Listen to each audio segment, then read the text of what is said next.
मैं कौन हूँ, हु एम आई।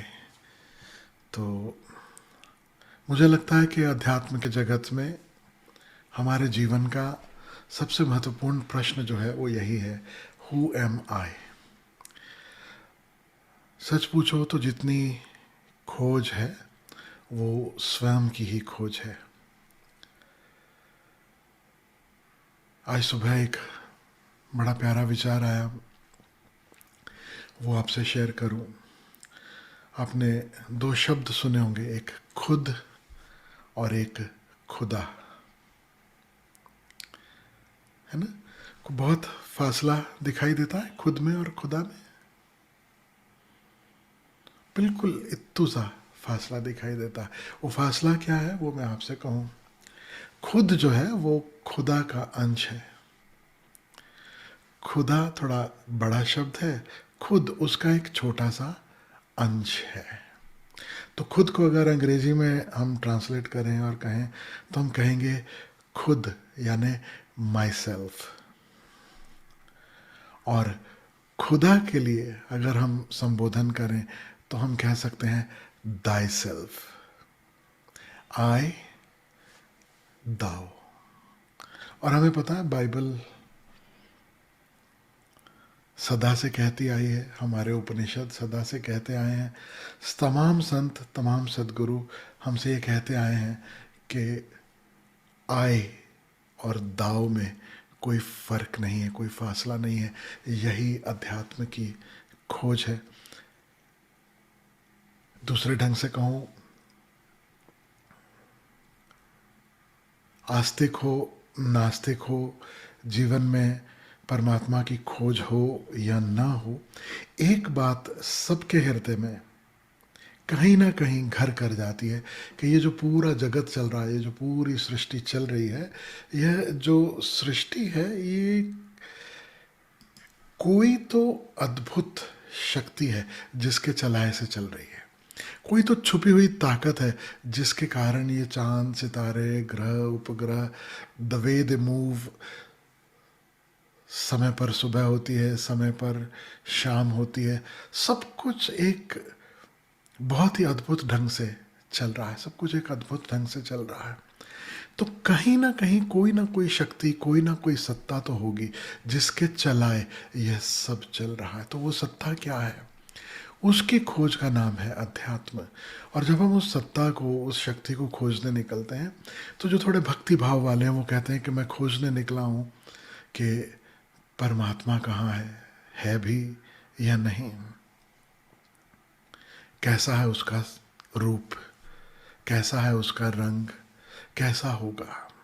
और जो थोड़े ध्यान मार्ग पे चलने वाले मित्र हैं वो कहते हैं मैं खोजने चला हूँ कि मेरे भीतर वह सत्ता, वह शक्ति किस रूप में मौजूद है, यानी मेरा स्वरूप क्या है, हु एम आई, मैं कौन हूँ। और भक्ति मार्ग पे चलने वाले जितने भी संत हैं, सदगुरु हैं, उनसे भी आप पूछोगे तो वो हमेशा यही कहेंगे कि देखो, जो शक्ति सब चला रही है, कहें उसके लिए नाम दे दें, उसके लिए भले परमात्मा नाम दे दें उसको हम, शक्ति, इससे कोई फर्क नहीं पड़ता है। असली बात क्या है कि वह जो परम सत्ता है, उसे अगर खोजना है, उसे अगर पाना है, उससे अगर मिलना है तो तुम्हें कहीं दूर नहीं जाना पड़ता, तुम्हें कहीं काशी या काबा नहीं जाना पड़ता, वह अपने ही भीतर मौजूद है। यानी खुदा को अगर खोजना हो तो खुद में खोजना होगा। तो जो खोज ले खुद का स्वरूप, वह पहुंच जाता है खुदा के नज़दीक, खुदा के निकट। तो मेरा स्वरूप क्या है, परमात्मा का रूप क्या है, खोज कोई भी हो, अध्यात्म की खोज किसी भी ढंग से शुरुआत हो, लेकिन जैसे ही किसी संत से, किसी सदगुरु से मिलन होगा, वो इशारा करेंगे उसे खोजना है तो अपने भीतर खोजो। कैसे खोजो? उसे बहुत प्यारे ढंग से रमण महर्षि ने रीफ्रेज कर दिया, उस पूरी क्वेश्चन को उन्होंने रिफ्रेज कर दिया, और वह जो क्वेश्चन है वह है हु एम आई। बस इतना खोज लो कि मैं कौन हूँ, सब सब हासिल हो जाएगा, सब मिल जाएगा। तो यह जो कार्यक्रम है बहुत ही अद्भुत कार्यक्रम है। जो भी खोज रहा है आत्मा को, परमात्मा को, अपने वजूद को, अपने स्वरूप को, परमात्मा के रूप को, उन सब के लिए यह कार्यक्रम है। कोई खोज रहा है तनाव से मुक्ति, कोई खोज रहा है दुख से मुक्ति, कोई खोज रहा है शांति। उन सब का हल इस कार्यक्रम में मौजूद है।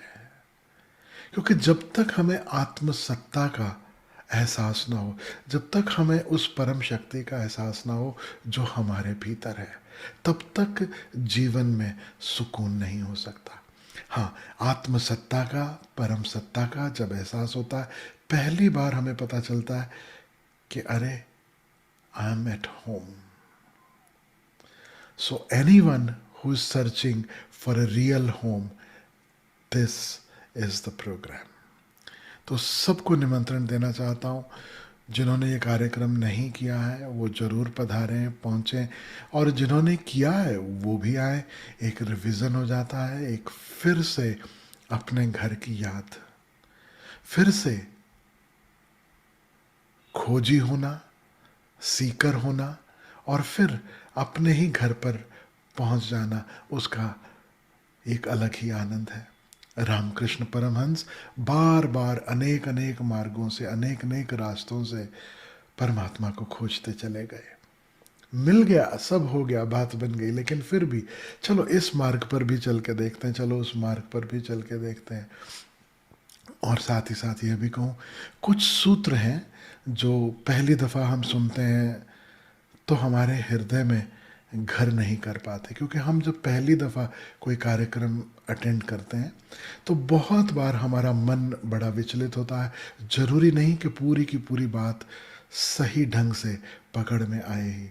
तो जिन्होंने किया है उन्हें भी निमंत्रण है, जिन्होंने नहीं किया और जीवन में सुकून खोज रहे हैं, शांति खोज रहे हैं, आनंद खोज रहे हैं, प्रेम खोज रहे हैं, जो भी आप खोज रहे हो उसका हल इस कार्यक्रम में है।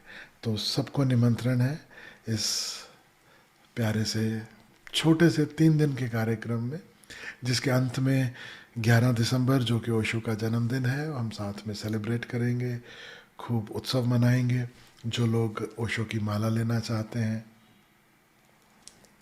दीक्षा लेना चाहते हैं, तो 11 दिसंबर को ही ओशो के जन्मदिन के दिन दीक्षा भी होगी।